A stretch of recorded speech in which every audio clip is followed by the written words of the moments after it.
Hey, let me tell you something, Charlie Wilson. Man, people be judging me because I'm equal opportunity, Charlie Wilson. I'm gonna be honest with you. Yeah. I had to tell you about this. I hate to tell you this because you're gonna look at me different, but I had sex with this one lady, and she ended up having half of a foot. Charlie. Half a foot? Yes. Like a nub? Yeah, like no toes on this foot. Yeah. And a whole foot on this one. Okay. Like a 8 and a 4. That's her foot. Her feet was just crazy. But I didn't meet her like that. Nah. Okay.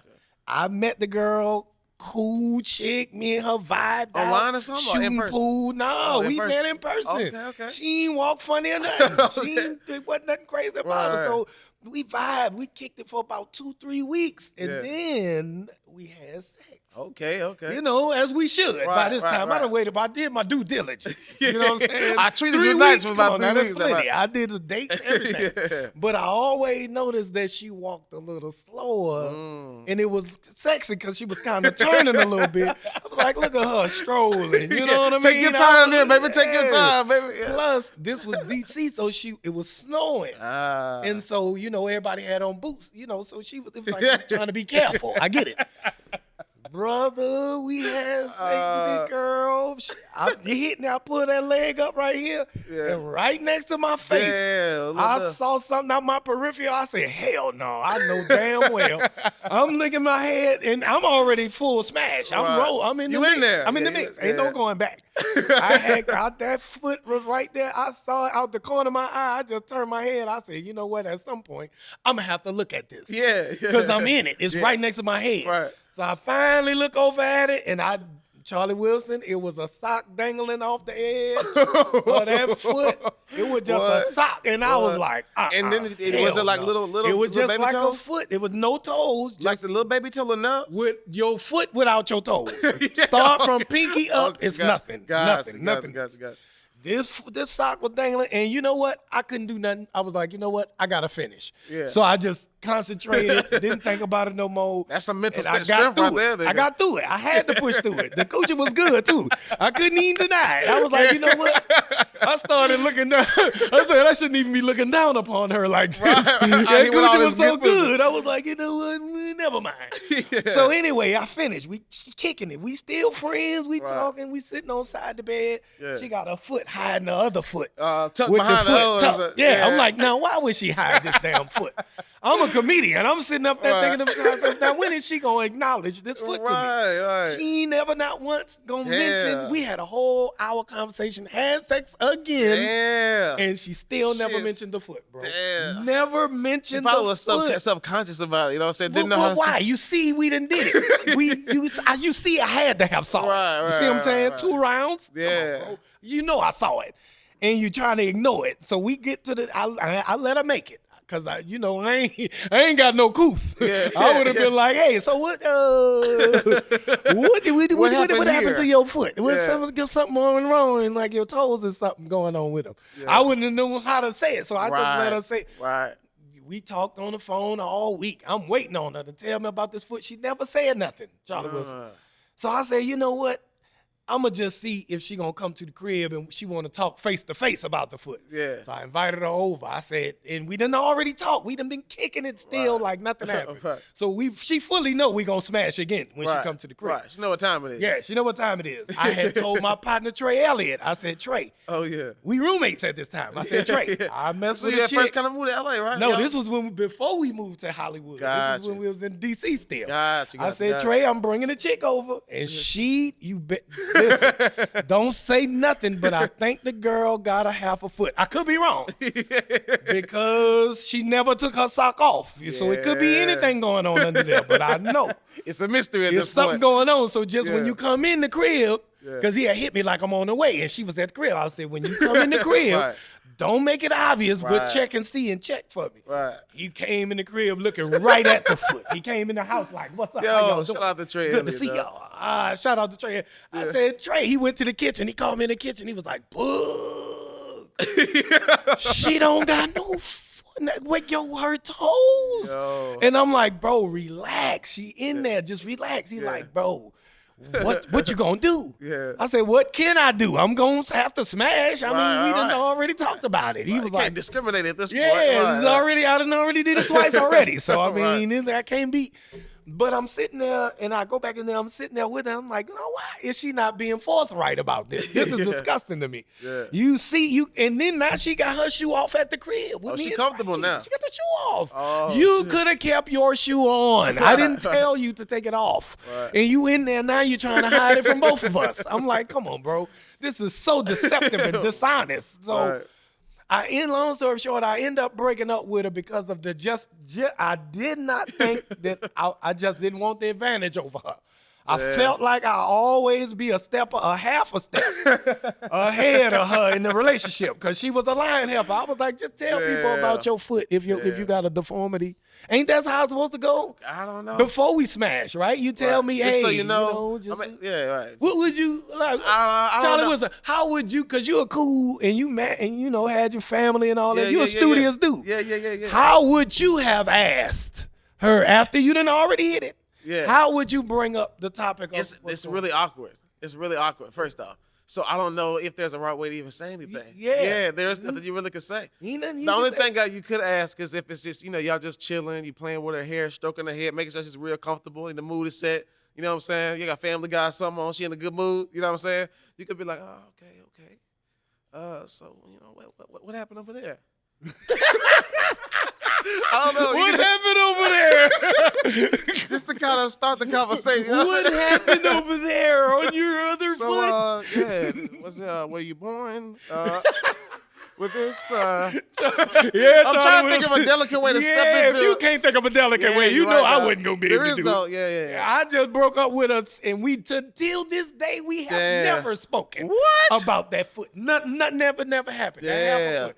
Never said, hey, that cat dog, nothing. Damn. And we done broke up, and then now I get to talk about it because I feel like now you lied. Right. And you tried to live the lie on me. And you thought I was just going to roll with the relationship with you lying, you starting the relationship off on the wrong foot. On the wrong foot. On the wrong half of foot. On the wrong foot. That's wild. That's wild. Yo, so you've had a lot of encounters, experiences, man. I've been living vicariously through you, man. I've been on a lickety lockdown, you know what I'm saying, for some time. So, another Louisiana native to another, man. We first got to acknowledge that. We both from Louisiana, man. So shout out to that. L's up, you know what I'm saying? We out here. For the L, New Orleans. I am Boogie B, the New Orleans representative. You know what I'm saying? Come on. I say, girl, all right. don't you They ain't ready for that. So, first of all, shout out to Louisiana. But secondly, to come from Louisiana and be in a place like Hollywood doing what we do, there's a lot, at least for me, man, there's a lot of sense of gratitude that I have. You know what I mean? Obviously, we're trying to chase our dreams, but just the fact that we broke out of Louisiana and are doing something like this, I mean, it's a great, feeling to have because, it's a lot of brothers that we grew up with, went to school with, and, it's a whole lot of a different, circumstance and in terms of what's available in that place. So how have you transitioned your friends, your fan base, your family? Does New Orleans still show you love, and how's that been? Let me see, man. Charles, I'm going to be honest with you, man. When it came to New Orleans, it's just such a place that's so rooted in you. The South is so rooted in you that I feel like I really never left. It's like I left, but, after Katrina, everything was different anyway. Right. So I left for Katrina and started doing stand-up comedy the year after. And so I had not lived in New Orleans since Hurricane Katrina. That was my last New Orleans. So the new New Orleans after Katrina, I've been going back and forth. So I've been still enjoying the culture, but I feel like I done outgrew it a little bit because everybody's still just running around in their little circles or whatever. And I'm everywhere. I'm in Vegas. I'm in LA. I'm in DC. I'm in New York. I'm doing shows, and I still take New Orleans with me wherever I go, and I still represent the culture that I was raised in. But I also appreciate being in LA and being in Hollywood and being we sitting right here in North Hollywood, me and you. I'm telling you, bro. You know what I'm saying? It's just a great feeling to just be well traveled and just be from New Orleans and still take that with you and just and I still look out for New Orleans comedians too. If I could, I definitely do. I produced the Heart of the City. Kevin Hart. I went and talent scouted the comedians from New Orleans to get on the show because the show was about brand new comedians getting their first time on TV. Right. So I at that time, Shaddy and Mario P. Shaddy Feel Good was on there. A girl named Carissa Copper from Baton Rouge and another dude named Ayo. He in Baton Rouge. They was funny. They was the funniest ones. I set up the showcase. It was 20 comedians total, 10 comedians a night. Yeah. And we had Kevin Hart and them, and everybody came and scouted them, and those was the comedians that I knew, and I just scraped up. Right. And I was like, look, I ain't in charge of y'all shop. Right. But if I got a little, this your turn. I'm throwing the alley-oop up. What you gonna dunk it? It's on you. Right. I'm pulling for all y'all. All y'all can't win, but I want all y'all to win because if y'all win, it feel like that's a win for the city. Yeah, man. I think that's dope, man, and that pulls up to the next big topic, man, which is we have an opportunity to kind of lend a hand back. You know what I'm saying? Because a lot of people. And not just Louisiana, but other states across the country, they don't have the same access and the same opportunities for whatever reason. Right. Some of them can't fathom living here, and some of them, just want to be there or haven't left their comfort zone for whatever reason. And you can be as good as you want to be in that city. Yeah. But unless you're in a place where those opportunities are present, like LA, then you can only really do so much. So for you to be able to extend those opportunities there, man, I think that's dope, man. Tiffany Haddish did that with her special. She brought up a lot of those comics, man. So to hear you doing the same thing. Shout out to Tiff too, man. Yeah, shout out to Tiff. Tiff looked out for me a lot when I first got to LA. Oh yeah? When I first got to LA, it just so happened one of my buddies knew her from New Orleans. Wow. And while I was about to drive to LA, I stopped to see him. And he was like, I know a comedian from LA. I was like, no, you don't. He was like, yes, you do. I'm about to call her right now. And he called Tiffany Haddish. Wow. This was in 2009 or 10 or something like that. And this was way before Tiffany blew up, but she was so cool. She was like, oh, he from New Orleans. Put him on the phone. She got on the phone with me. I was like, hey, I'm a comedian, from New Orleans. I'm just coming out there, Me and my buddy, we got to start doing comedy. She was like, well, call me when you get out here. Take my number from your partner. Shout out to my man, Darren. She was like, take my number from Darren, and then when you get out here, hit me up. I got out here and hit her up, but she ain't come right through for me. It's LA. She come right through for me. But but eventually, by like the second or third year I was in LA, she had saw me just grinding that whole time, struggling, trying to get on stages everywhere in Hollywood. And she said, you know what? She talked to the people at the Laugh Factory. She told them to start messing with Boogie B. Yeah. And she put me on the San Manuel Casino that was brought to you by the Laugh Factory. They was doing a weekly show. Oh, dope. A monthly show, and it was like $500, something good, too. Where was this at? In San Manuel Casino. Where is that? In San Bernardino. Oh, okay. Yeah, it's the closest casino to LA. Gotcha. The comedy night was ran by the Laugh Factory. Dope. I didn't even know that. Yep. And Lonnie running that shit too? No, this was before Lonnie. This was a girl named Cicely. Gotcha. Payne. Shout out to Cicely Payne. And Tiffany was the host. And then Tiffany hosted so long, and she kept it running. This was a weekly show too. Gotcha. Free show, but they paid and they booked comics and brought them in. Nice. And she made sure they kept booking.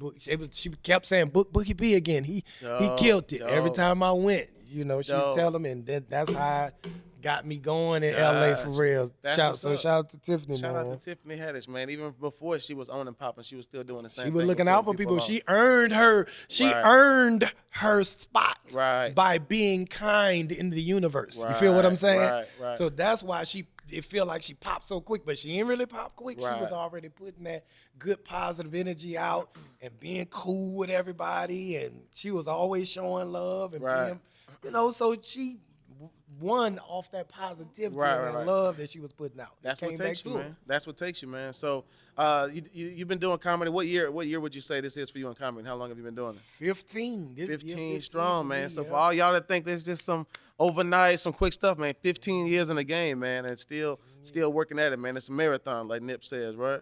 It's a goddamn marathon, Charlie Wilson. Straight up. It is a marathon. So you've been this pandemic has hit. You've been keeping yourself busy, even though, because I mean, you used to come to Chocolate Sundays, you know, so shout out to Chocolate Sundays and just kill it, you know, take the stage over and just wreck it, man. You was really moving. And then COVID happened, we locked down, and you, like some comedians, managed to turn to social media and really work your those videos so virally. How was it for you to make that transition? Because, you know, you got Let Me Stress You Out, you popping them videos out, you got your segment. How did you adapt? Man, I can't.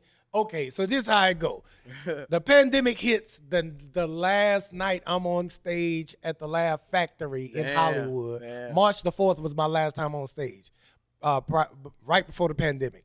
And I sprayed my hand with hand sanitizer. Because I shook all the people in the front row hand because that night I had to go up twice for some reason. And I went up the second time and they already knew me, the crowd. So when I came up, I shook everybody's hand and I pulled the hand sanitizer out and sprayed it. It was crazy. It went viral. And I seen that. Because it was so new. The pandemic was so new. Nobody really knew what to do. All we knew was hand sanitizer at that time. And we wasn't even locked down. It's still 250 people at this comedy show. And they roared, and I made some joke about COVID being another flu, and I don't want either one of the flus. And the crowd lost it, and it was a viral moment. But after that same month, it was no more comedy. And I was already getting these ticks on the internet from the video. I'm like, gosh, I got to do something. So I just started buying equipment. I started Googling everything and buying mics and lavaliers and cameras and lights and studio lights.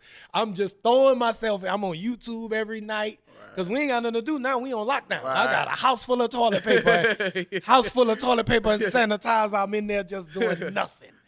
And I said, I can't live like this. I can't live. My mouth too big to be quiet in this house for this many months. I started got on the internet, and one day I started talking in the backyard on live. And people was like, man, you got to come on every day and talk and tell these stories and just talk to us. And I said, you know what? That sounds good. Now, I had already started doing the Let Me Stress You Out celebrity roast videos. I had already started that too. So those were moving pretty well. I was getting the hate mail from the celebrities already. Oh, word? I was wondering about that. I was only 10,000 followers in. And I get R&B singers and Tank and everybody getting mad at me. They send you a DM directly? Yes, they send me a DM directly, and they be adding me in my comments on my video. They talking about you this, you that, you this. I'm going back and forth with them. I'm enjoying it. I was like, yes, I'm in the pandemic. I ain't got shit to do but talk. I ain't got nothing to do but argue back with everybody who want to argue. And so I was already doing the celebrity roast videos, man. And I couldn't pump them out fast enough because they take so much. They so intricate. It's a rolling slideshow. You feel what I'm saying? And it's celebrity drill, and it's a celebrity roast, so it's based off behaviors of celebrities, not off they look, just off of no reason. It's a real roast to try to get you into heaven. That's why I call it a stress out, because it's not a roast. Because a roast could be for no reason. A stress out, you have to have earned. You feel what I'm saying? So I had to wait until stories come up for me to use those. So I started doing people inboxing me, hey, stress out such and such for doing such and such. And sometimes the shit they saying stress them out for ain't really that bad. I'm like, you like stress out Lil Nas X because he got 666 devil shoes. I'm like, why? How is that hurting you? Why is that something that you think I should roast him for doing? That's if he want to go to hell, he's welcome to take the Old Town Road to hell. That's his business. Why would we roast him for that? You feel what I'm saying? So I started doing videos called "Don't Let Me Stress You Out." Meaning you leave Lil Nas X business alone and you worried about your relationship with Jehovah or God or whoever you believe in, and don't let me stress you out. And those type of videos started being more frequent because I was getting so much inboxes. So I was able to do them a little quicker.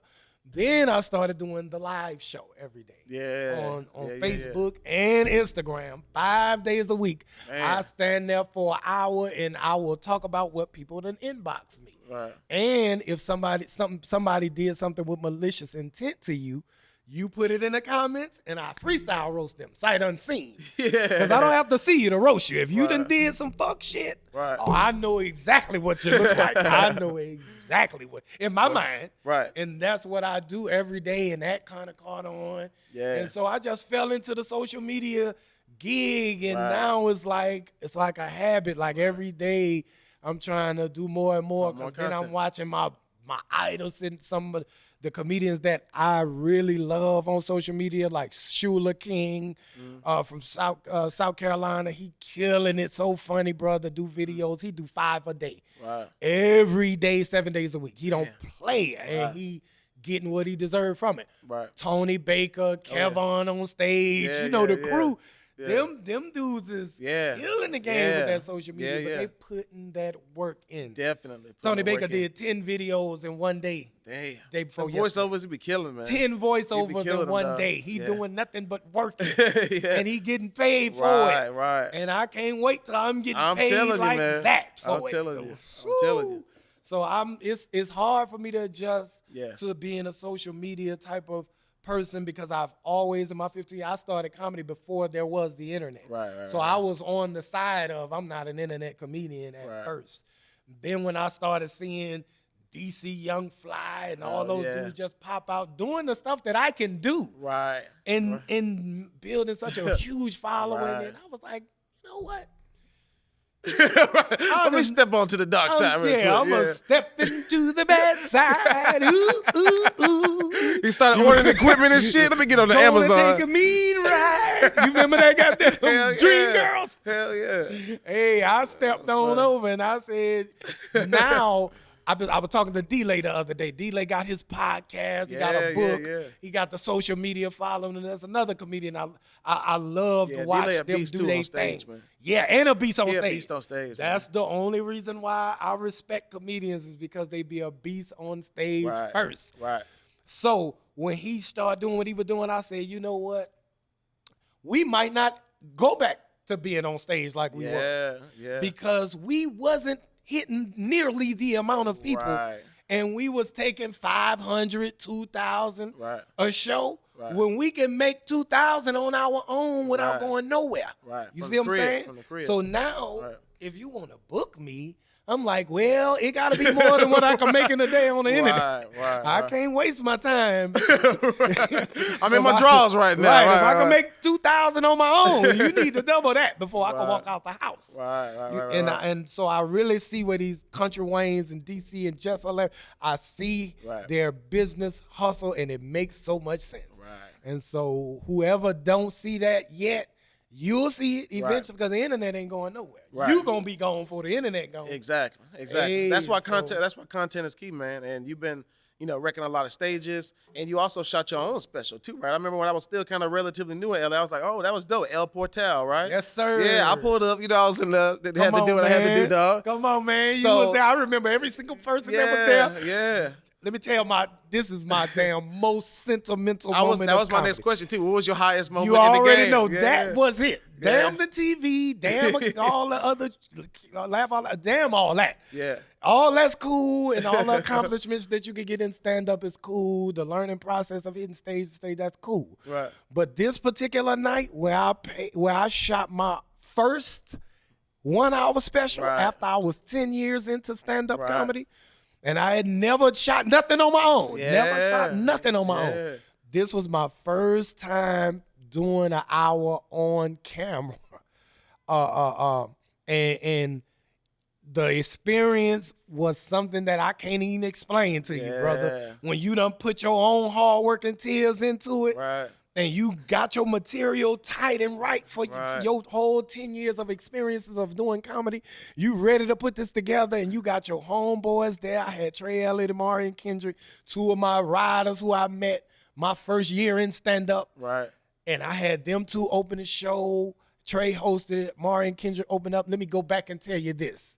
My manager was managing Silk the Shocker at the time. I was just about to say, did you have somebody there? Yeah, and Come I'm from from New Orleans, yeah, and man. we in North Silk Hollywood. the Shocker coming to LA, bro. That's a dream come true. Silk the Shocker came through that thing, and he did all mystical songs. He did every No Limit track he could. He rocked the house. Wow. And then he was like, give it up for come here, Boogie B. I came out there and I did my thing. Now, what I have not told you yet, is that I hustled up the crowd. I only had a month to put this production together with the production company's budget and what they had. They had another comedian. They had Hope Flood. Okay. And they wanted her to do it, but she wanted more money, of course, because she's worth more money than somebody who only been in it 10 years. That lady been in it 25, 30 years. Right. So I could see why she turned it down. But I had a month to pack it out, and they told me don't worry about it. They had seat fillers, and they told me don't. And then the seat fillers fell through. I had to hustle. Yeah. Excuse me, that's not COVID. Right. I had to hustle my people. I got 300 people to show up. Free Ciroc, free champagne for the audience. Silk the Shocker rocked that show. Right. And then after I had the best set of my life, and I had comedians there who could vouch for this. I had Ashima Franklin there. You was there. Yeah. Nate Jackson was there. I had comedians who had been seeing me grind in LA. Never saw me do an hour before. And I did that hour, and they were very impressed with what I did with that hour of time. I didn't waste it on bullshit. I talked about my life. I took you through the highs and lows of New Orleans and Katrina and D.C. and L.A. and all of that shit. I took you through the whole journey of my first 10 years in joke form. Right. And they were impressed. And then at the end of it, now, I had told my mom about this, but again, I had short notice. Yeah. So I knew she wasn't going to be able to make it, and I ain't had a budget to fly her out because I was putting everything I had into the show. Right. So I just, I wasn't worried about it. I was just like excited, ready to do it. She had saw me do comedy anyway plenty of times. She done saw me in D.C., saw me in New Orleans, saw me in L.A. She done saw me. No, she hadn't saw me in L.A. by that time because my mom never been to L.A. Gotcha. So on this night, I was like, you know what? Let me just do my thing. Mom's there with me in spirit. My family there. Rest in peace to my father. Everything. I'm just in that zone, prayed up, had the pastor come, everything. Wow. Great night. The whole city behind you, dog. Everything came through in North Hollywood, too. And I was so thankful. Performed, went great. At the end of the show, after I thanked the audience for coming, my goddamn mama walked from the backstage. I thought it was a mirage. I was like, good night. And the light was in my eyes. So I was like, that's the end of the movie right there. Yeah, I was like, Mom. Wow. Oh, you turned into a little boy at that point. Man. I hugged my mom, and my sister came out too. I hugged my mom and my sister. I was like, wow. Like, how did they get to L.A.? My mom never been to L.A. I didn't know how she got to L.A. and didn't know how she got to the venue. And I didn't know she was in the venue the entire time. Wow. And she was ducked down, so I couldn't see her in the She was just creeping in like a flower, watching her baby boy up there, man. So my partner Trey Elliott and Thurston, my other partner Thurston, you remember Thurston, I think. Thurston had went and picked her up from the airport. They hid it and everything. She bought her own ticket, came on out, and she was there for the moment and capped off the moment of my career. Anything that happened after that is going to be Lagniappe. In New Orleans, we call it Lagniappe. Right there. Yeah. Lagniappe is a little something extra for the people who don't know New Orleans talk. Right. But yeah, that was Lagniappe. So I don't think nothing that after this will be as big as that to me because it was a first for everything. It was a first for my hour, first for my mom coming to L.A. Right. First time her seeing me do an hour, and she was so proud she cried. Yeah. And my mama don't cry about nothing. But she was so proud she cried, and I ain't gonna never forget that one. That's dope, man. I'm sure that was kind of the one of the wildest experiences here, man. We can't wait to see all the other great things you're going to do, man. Definitely let the people know where they can follow you, where they can continue to see you thrive and grow and hold it down, man, because we know you're just cracking the surface, man. Please, shout out your info. Yeah, man. Hold on before I shout my intro out. Let me thank you, Charlie Wilson, because you the man out here. You the young, we waiting on what you going, man. You about to do some big things. I'm proud of you. I'm glad I've been knowing you. So when you do blow the hell up, hey, Charlie Wilson, you remember me and you? The feelings are mutual. Nigga, you might, that's the special. I was like, you was at the, you can't turn me down now. When you start writing your TV shows and stuff, man, don't forget about your boy, and y'all all follow Comedian Boogie B at Comedian Boogie B on everything. I'm on the internet every day still. I'm still in the pandemic. I'm still quarantining. I ain't got no reason to leave the house. I need y'all to come to my Facebook every day or my IG every day. Is from 2 p.m. Pacific Standard Time on Facebook. Comedian Boogie B on everything. That's all you need to remember. Comedian First, Boogie, B as in boy. Hey. There it is, baby.